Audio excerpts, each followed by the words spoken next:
and gentlemen, welcome back.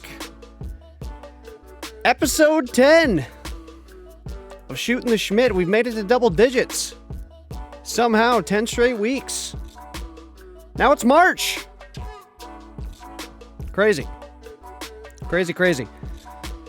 Which brings us to the first little bit of stuff, man. A year ago today looked totally different than what it does right now here in 2021. You guys are watching this March 4th, 2020.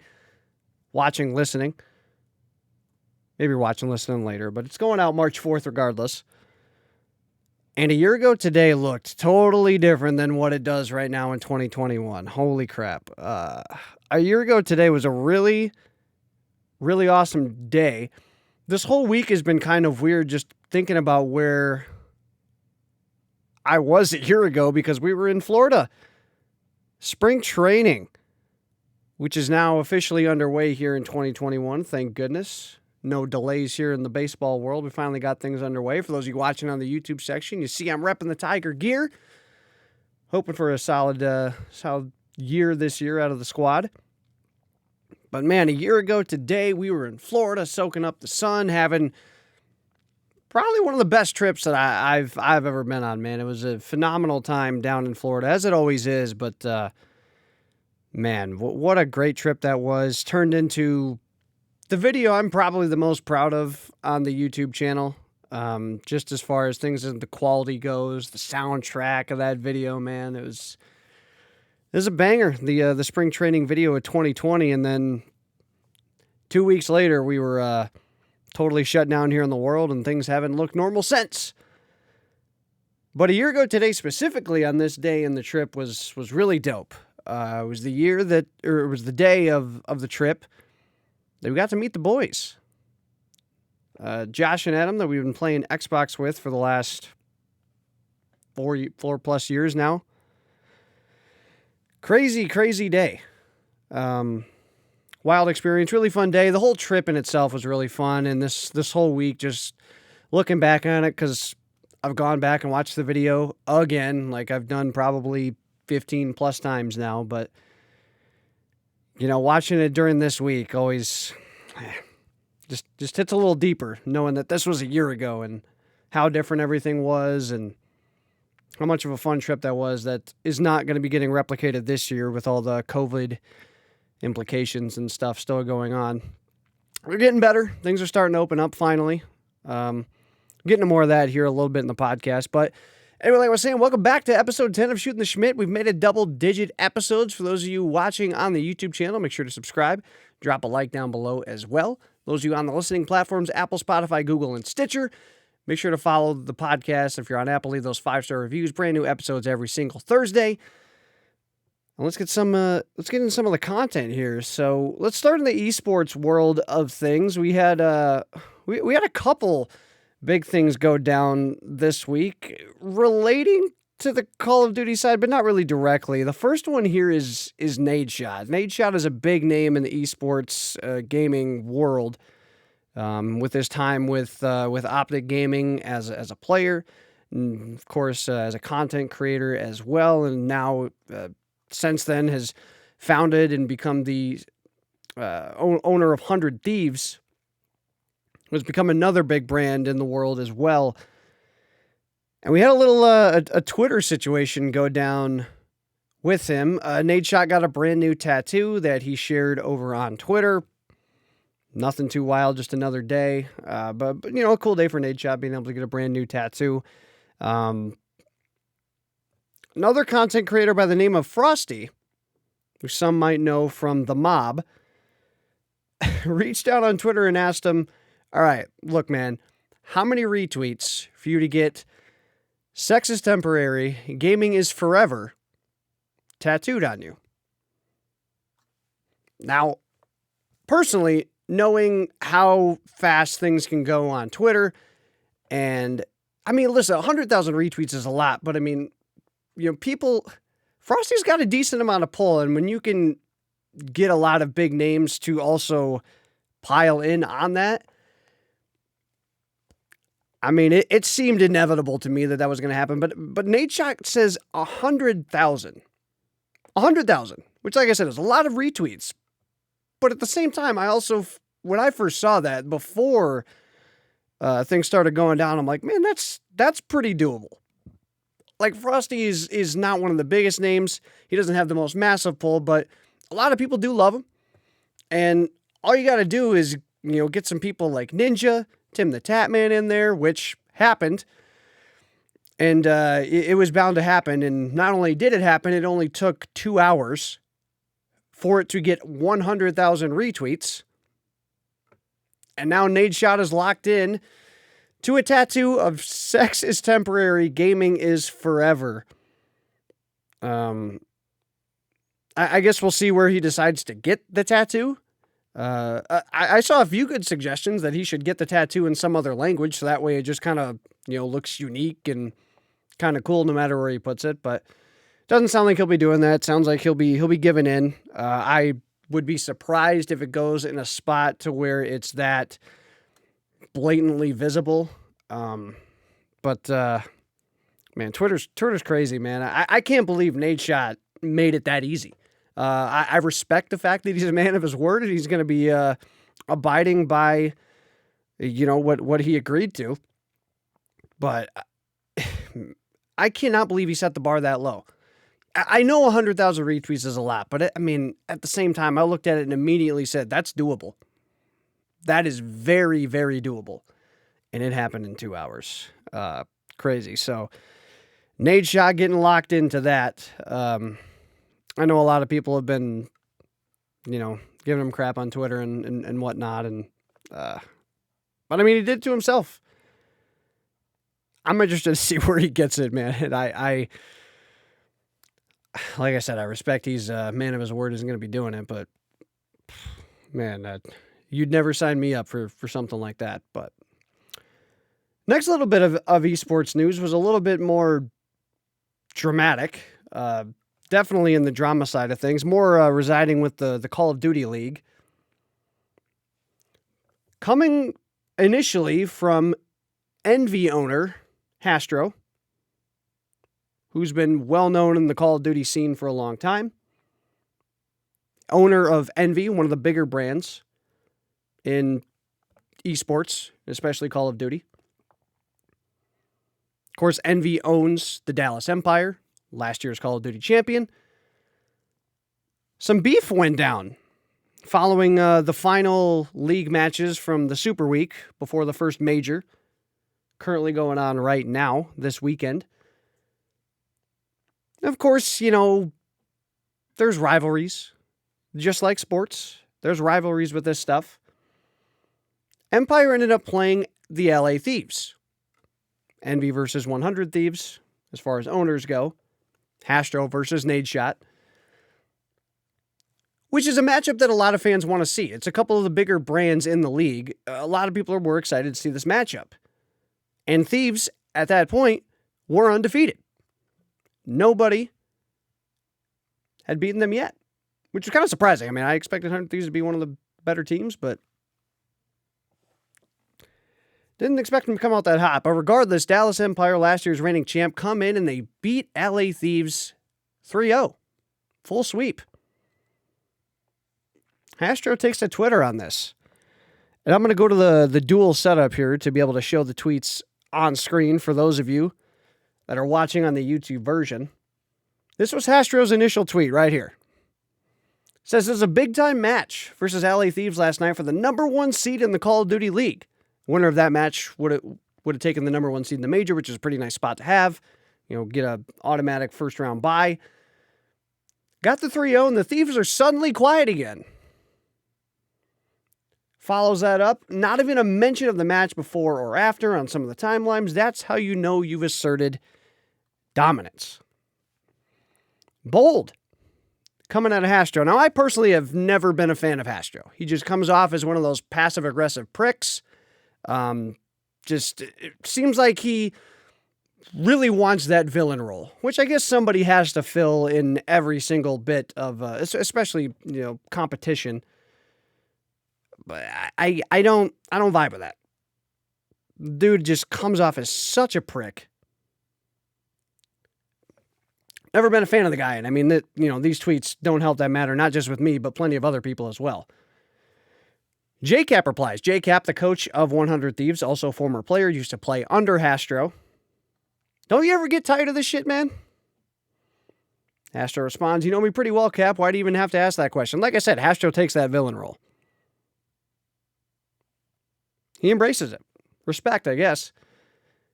Cap replies, figured at some point you'd get tired of begging for attention, but I guess not. And this is where things take an absolute turn because Jack Courage Dunlop, content creator for 100 Thieves, stepped in and straight up bodied Hastro. I mean, no mercy was given to this man. I don't think I'll go through all of Courage's tweets and read them out loud, but I mean, just taking shots at the fact that, Envy doesn't have as big of a fan base as 100 Thieves. Go on further, there was some talk earlier. Hastro was giving 100 Thieves a lot of crap previously because they're just a hoodie org. They only care about selling merch. They don't go out and win titles. They just care about the content and the merch sales and all that stuff, which I think is kind of whack because 100 Thieves has done pretty well in the competitive leagues that they've put teams out there for. I mean, in Black Ops 4, 100 Thieves won two of the major titles. Pretty good for their first time in the league. Of course, they weren't in there last year. And this year they came out and prior to Empire were undefeated. So I think they've shown that they can compete. But as you guys on YouTube are seeing some of these tweets. If you paid attention to this stuff, I really care about this stuff. I'm sure you've seen it at some point here on Twitter. But yeah, it was basically this back and forth of Castro, saying that they're there for the titles. 100 Thieves is there for the content. And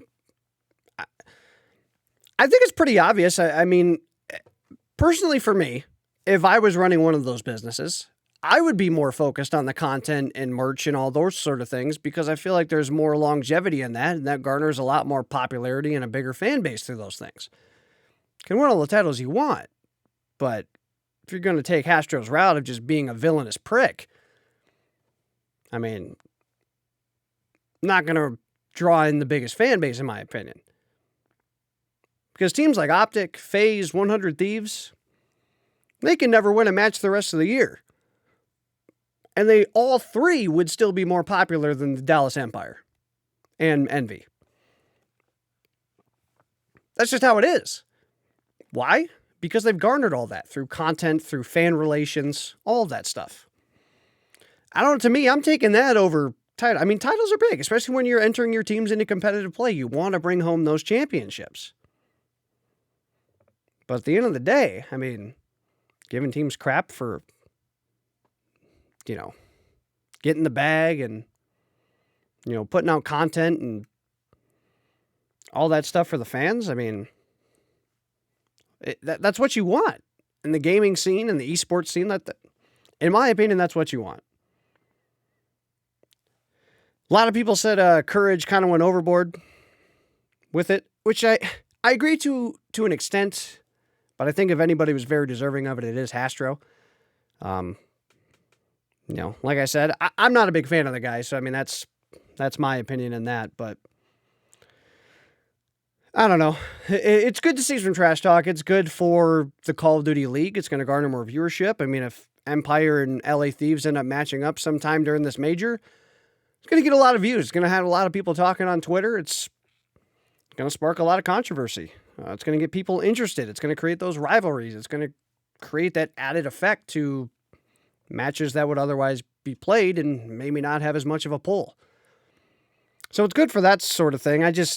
You kind of wish it was more between the players, some of the trash talk and stuff, not the outside antics, because, I mean, both sides were really just arguing at what they're attacking. Like, I don't think 100 Thieves is trying to hide the fact that they're more content and business and merch and all that stuff focused than, just purely the championships, even though at the same time they've competed very well. And, on the Envy/Dallas Empire side of things, they're more all about the titles and aren't really into as much of the content. Which, my personal opinion, I think is not the smart thing to do, but that's what they do. So I think some of the banter was a little, I don't know, I guess unnecessary. There was a bunch of other stuff that came out of this. J-Cap ended up putting up some stuff about his prior relationship with Hastro and how that kind of went when he left Envy after Infinite Warfare, I believe. Some of that was interesting. Some of it, I guess, was a little overboard and I guess unnecessary, but at the same time, it's, good entertainment for sure. Gotta love that. It's good for the league and all that stuff, like I said. But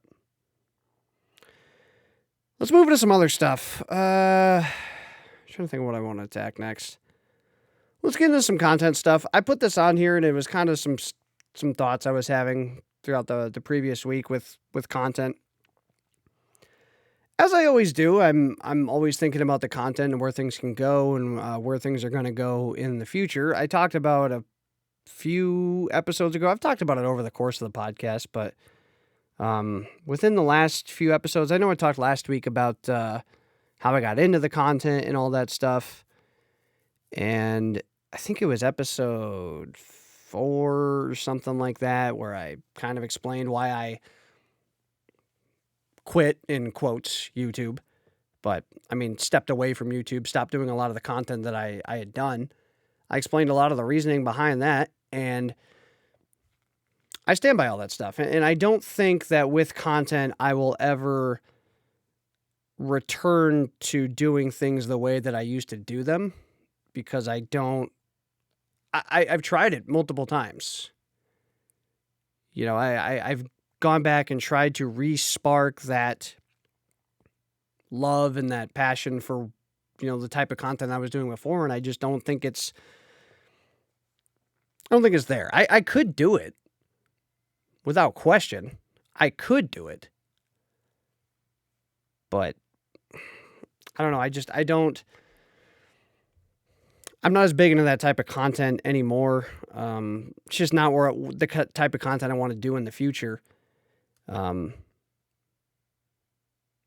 just had a lot of thoughts about where I want the content to go in the future, if that's, not the route. Because I don't want things to just be left at, the TikTok content with a lot of the clips and other stuff, which, that in itself is something I need to step up. I've been pretty lackluster on TikTok this year, but, and also this podcast. I love the podcast. I will continue to do the podcast. The whole reason I started the podcast was because it was going to be one of those avenues of content that wasn't really going to have to go away based on what I decided to do. I talked about it in the first episode, to where, by the end of this year, hypothetically, I could not even be playing video games anymore, and the podcast could still have a relevant space and be something that I could do for content. It just wouldn't be the same topics that maybe you had heard previously. And that's why, I wanted that avenue of content there, on top of the fact that I love doing podcasts and love listening to them as well. That helps, but I wanted that avenue of content there. I don't know. But at the same time, the podcast is such a unique thing to where it's not something that's for everybody, because it's super long form content. Like, long form content is, that 10-minute-ish, your typical YouTube video type content. Like, that's considered long form content. Podcasts are super long form content. So it's not for everybody.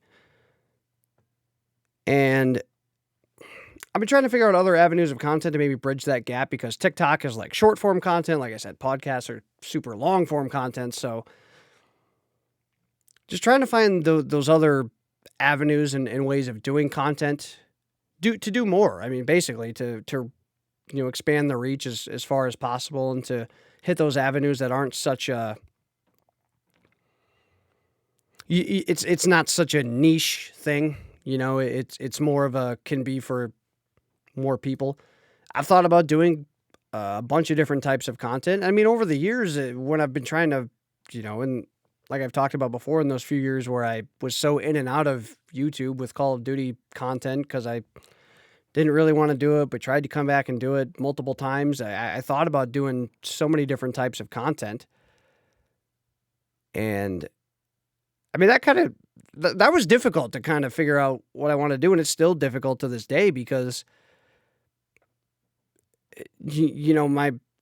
I guess right now my preferred type of content is gaming. At least, I mean, podcasts we talk about all sorts of stuff, but especially like with TikTok and even still, if I was to do YouTube content, like my preferred side of it would be gaming because it's a hobby of mine, and that's a part of YouTube I know how to go about. I know how to attack YouTube from that side. If I was to do some other type of content, have to learn exactly how to attack it, what type of content works, and all that type of stuff. The stuff that I've learned over the years with YouTube, with gaming. And I mean, like over the past few years, I've thought about doing so many different types of content. I thought about going more toward the gameplay side, but decided against that because I'm not a great video game player.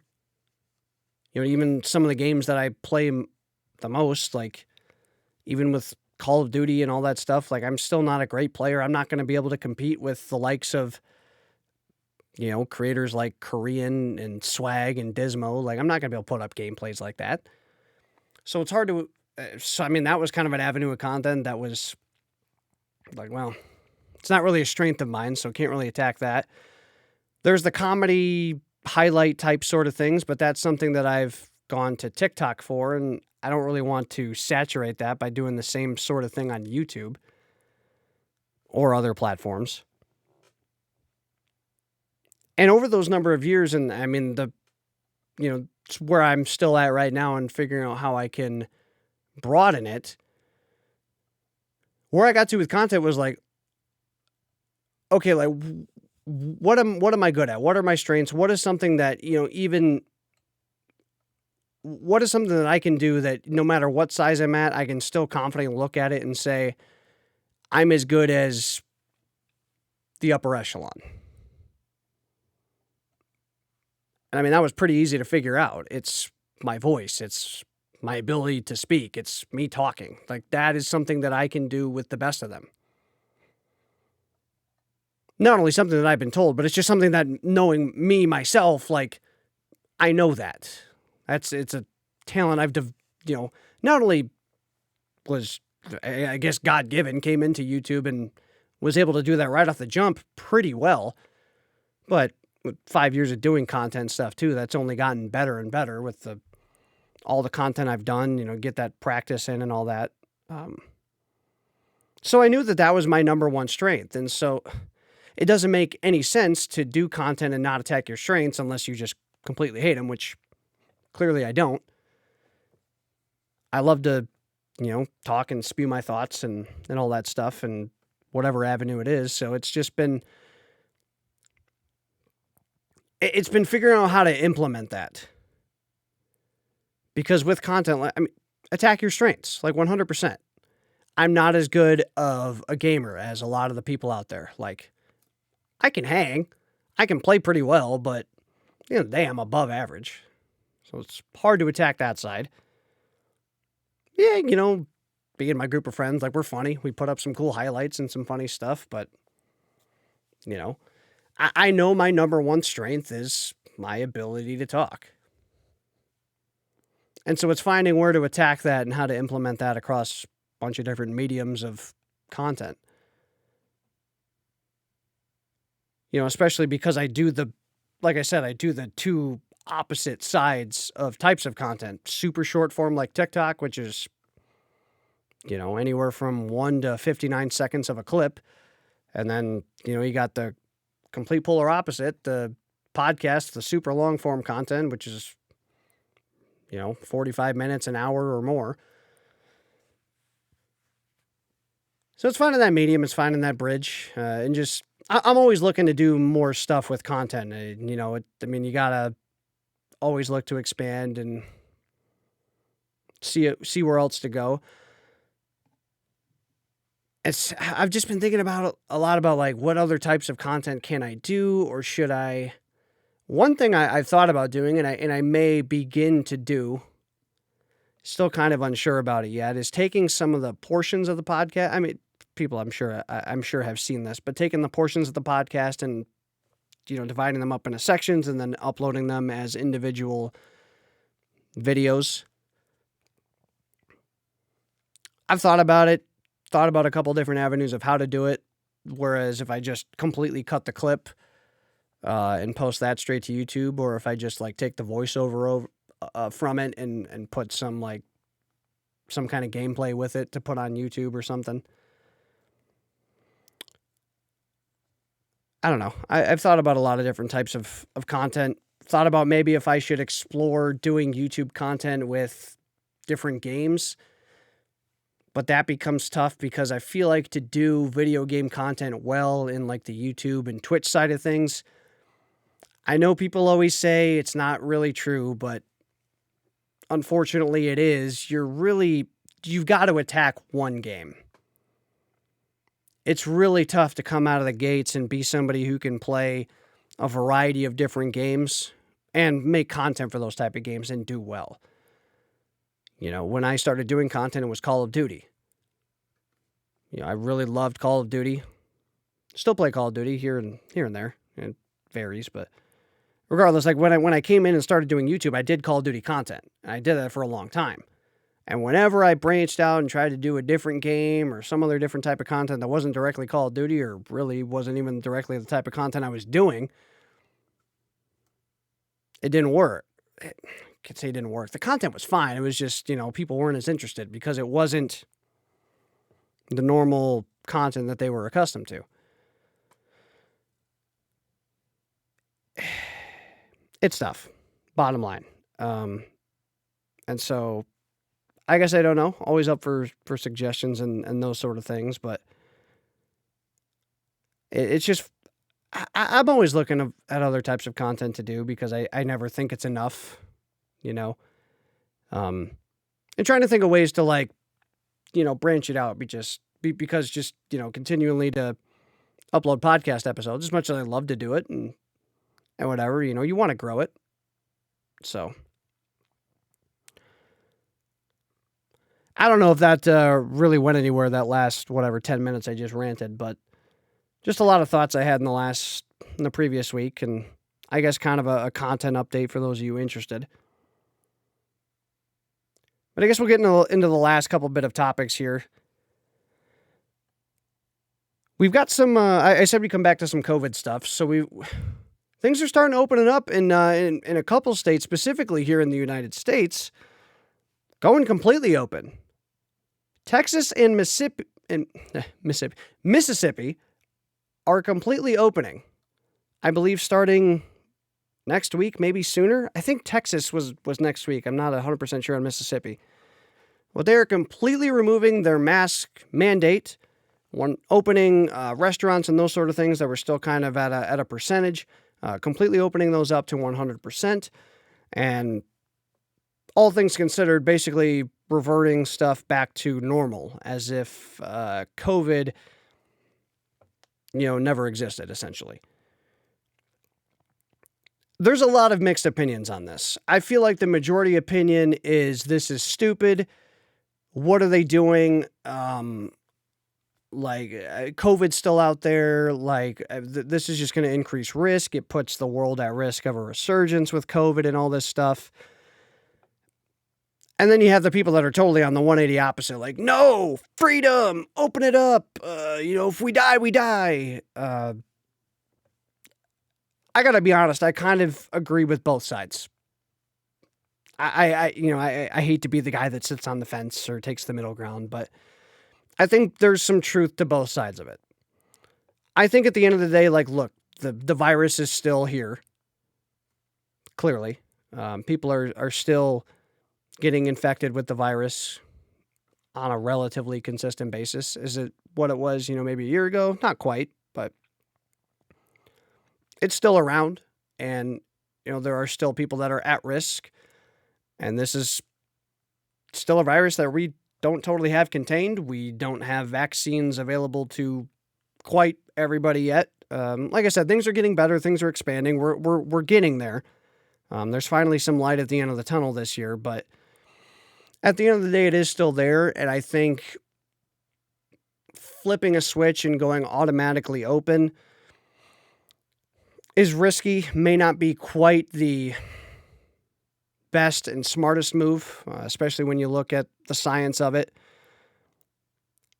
But looking on the flip side, I see a lot of the arguments too. This shit's been going on for a year. I mean, I think by next week it will be about officially a year since we started shutting things down, mandating masks, all those sort of things. It was sometime in the end of March, so we're coming up on the year anniversary of that. And people are suffering pretty badly. Businesses have had to completely shut down because they don't have enough business because nobody's allowed to go outside. People are going insane, not being able to do any of their usual activities, go meet with friends. We had people try to cancel Thanksgiving and Christmas.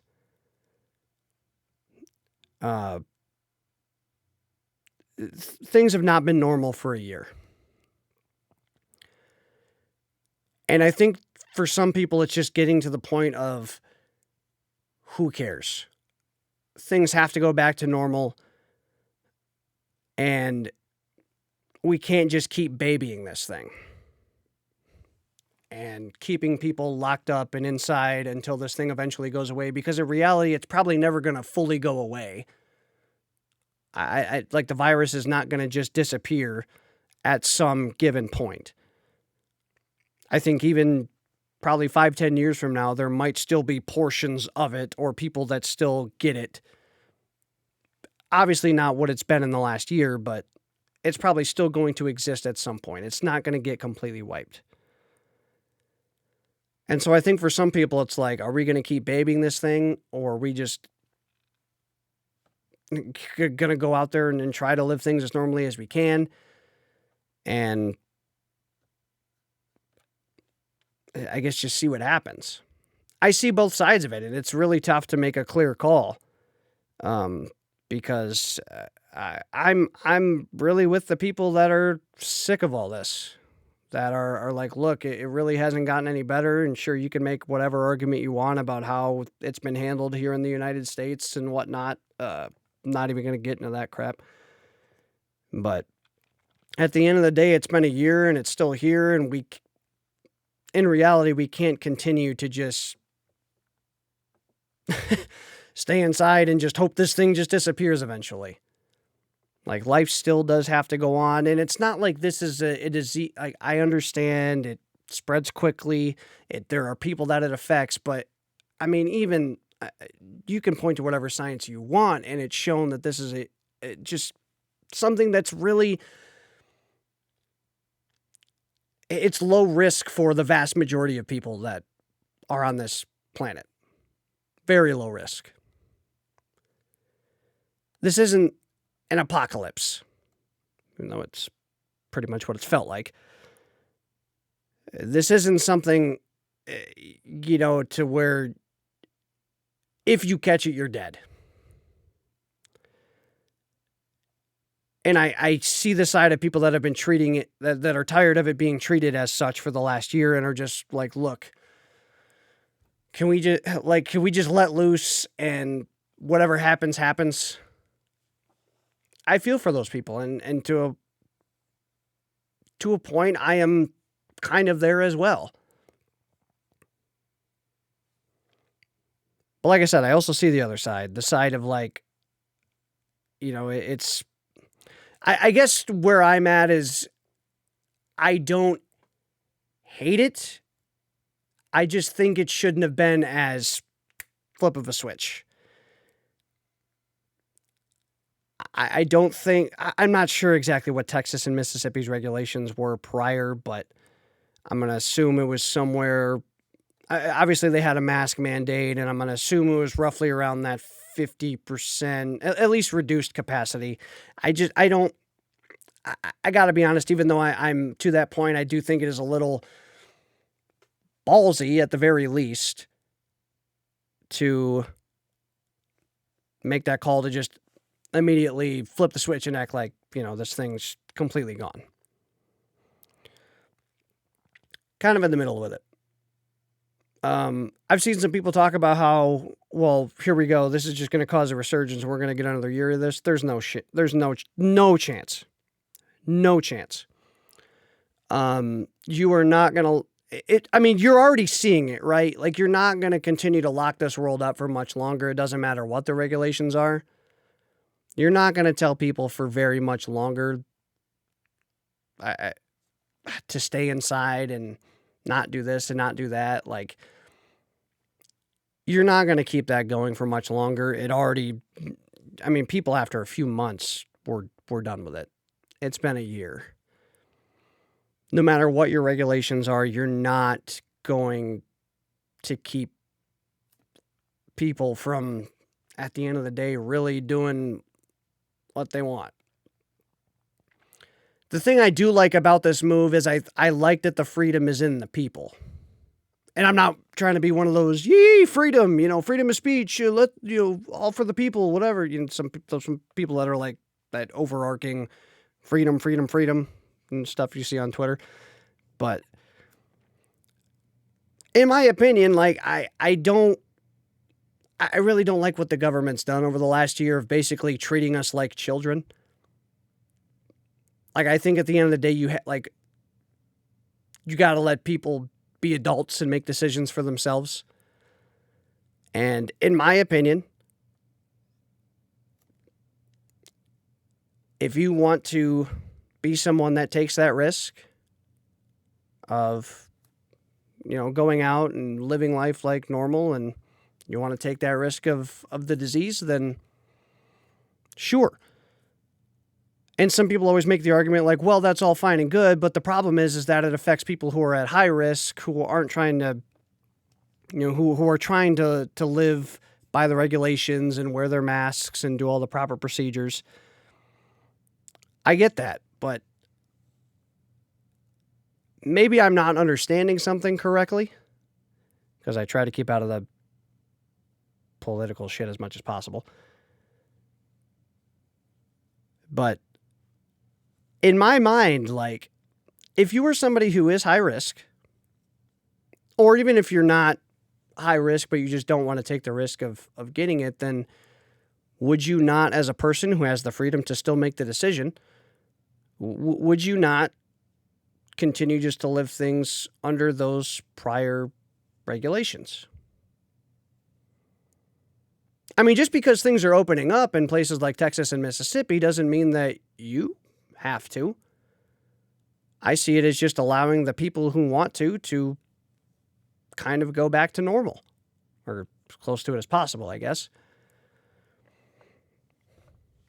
I don't know. Like, if you're still one of those people who's, is like, who sees an issue with still, going out to a restaurant and being, in close proximity to people in public, then correct me if I'm wrong, but you don't have to do that, right? I'm asking, in all seriousness, like, if you don't want to take the risk, then you don't have to go outside and interact and act like things are normal. You can continue to do what a lot of people have done over the last year, just have, some people have like their groceries delivered to them, and they do DoorDash and have their food delivered. And you can still go out and wear a mask as well and keep your distance from people as much as you'd like. Again, I think the thing I like about this the most is just putting the choice for the people. These are adults we're talking about. I think people are smart enough and have seen a lot of the research and the science and stuff over the last year to make the decision for themselves. I think that's kind of where I'm at it. But I see both sides, like I said. Is it risky? Maybe not the smartest move? Yeah, I can see that argument. But at the same time, how much longer are we going to go? People are going crazy. People are going insane. People have lost their businesses and their livelihoods and stuff because of this. I don't know. I see the arguments of the people who are like, well, there's high-risk people in their 80s and 90s. And it's like, yeah, but, but at the same time, the trade-off is People in their 20s, 30s, and 40s losing their livelihoods and their businesses that they've worked their whole life for those people. I'm not even going to sit here and try to play God and decide who should live and who shouldn't or how things should go, but people got to look at the other side too. Somebody's getting screwed over in this whole thing. And so I guess, in essence, I'm down for the freedom to be in the people. People are adults. Let them make their decisions. Oh, let's get into one last thing here. I'm trying to figure out how to attack this one. This is a small example of a really big thing that's gone on in the world over the last year plus or so. And this is a small example, like I said. There was this thing that went down, I guess, with Mr. Potato Head and people wanting to turn him gender neutral to just Potato Head. This is something that's been going on for, like I said, for a while, especially like the last year or so. I feel like it's been pretty heavy. It all comes from this woke culture. Which this whole woke culture is basically people trying to find each and every which thing they can to get upset over and try and change and try and get upset over is what it is. If you don't agree with that, then wake up. It's what it is. This is ridiculous to me. And not because I'm some massive Mr. Potato Head fanatic that I'm losing my mind over here with the fact that they're trying to change who Mr. Potato Head is. That's not why. It boggles my mind where this even stems from. Where is this coming from? What is the issue with this? And some people may fire back and say, well, what issue do you have with whether he's Mr. Potato Head or Potato Head? That's not my issue. I don't have an issue with it. It doesn't change my life. Like I'm not going to wake up differently tomorrow or go about my life any differently, whether it's Mr. Potato Head or just Potato Head. But I'm curious as to where that affects other people's lives at. Like, when did this become such a big, important topic that we had to change this? Who did this truly offend? I mean, seriously. And the thing I find really funny about all this stuff, because this isn't the first thing people tried to make Santa Claus gender neutral. People have been trying to get like gender neutral bathrooms and all this stuff for the longest time. And, like I said, I'm far from the most political person or maybe the most educated person to talk about this stuff overall. But the thing I find funny about this is especially with a lot of the gender stuff, it only seems to be a problem when there's a Mr. involved or when there's a male involved. I didn't see anybody trying to change Mrs. Claus to gender neutral. I didn't see anybody trying to change Mrs. Potato Head to gender neutral. Don't see any of that. Weird. If the problem is the gender labeling and trying to force a gender or a label upon people, then why is it only going one way? Doesn't seem very woke, if you ask me. I don't know. There might be an example that I'm missing. I don't claim to be perfect. I might have missed an example to where there was some female thing that went gender neutral, but I don't get a lot of this stuff, and I don't get why why this is such a big deal to a lot of people. I don't get this whole culture of trying to, basically, people are just getting granted power through social media. Over the last year, I mean, I think a lot of people look at COVID and coronavirus, whatever you want to call it, as being the number one enemy in this world. And I may have brought it up on a past episode. Kind of get a little deja vu talking about this, but Nah, the people's main enemy is the media. And with a lot of businesses and a lot of people in power, I've never seen people that have so much power and such a high standing be so afraid of what people on Twitter think. There is a lot of stock that gets put into it because, I mean, that's where these decisions come at the end of the day. Like, I'm not even trying to draw it back into this necessarily and get into this whole rant topic, but if you truly think that the NBA went for the whole equality and Black Lives Matter and all that stuff because the owner of the NBA truly felt that that was necessary, as opposed to the fact of Twitter would have had a problem with it if they didn't,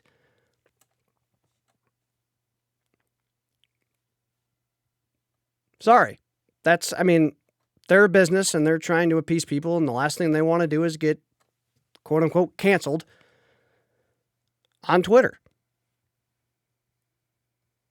And it started this whole move of where you started seeing it everywhere, in all sports and all facets and organizations and everything, because if an organization or business or something didn't, they would have gotten canceled. People are afraid of Twitter. The Twitter mob's the woke mob. People are afraid of that stuff. It's crazy. And it's people that have so much power, like the NBA, the NFL, all these other, big businesses and stuff. They have so much power. I don't even know who has the rights to, the Mr. Potato Head and all that stuff, but they got way more power than some, 5-follower Karen on social media that's making a big bitchin' deal about this. But they give in because of the cancel mob, the cancel culture. It's weird. It's crazy. There's the media, man. Somebody's got to get this stuff in check before it somehow gets worse.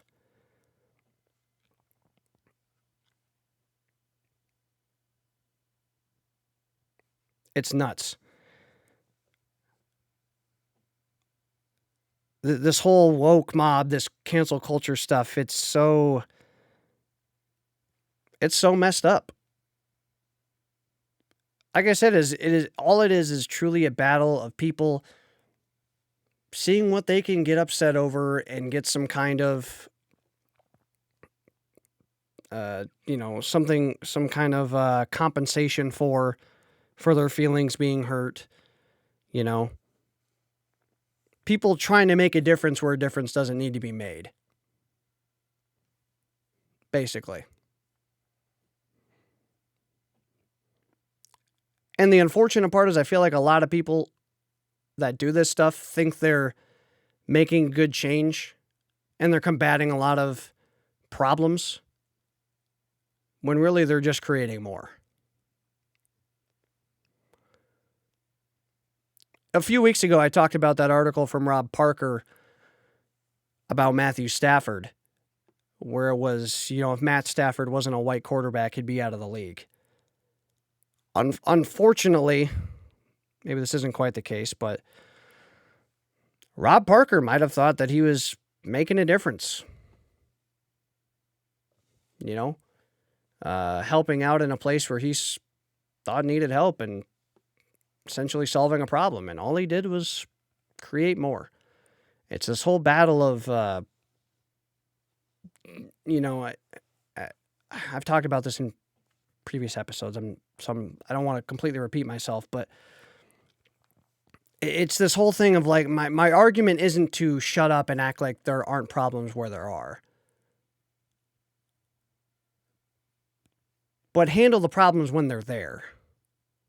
Don't try to expand the problem to places it doesn't apply.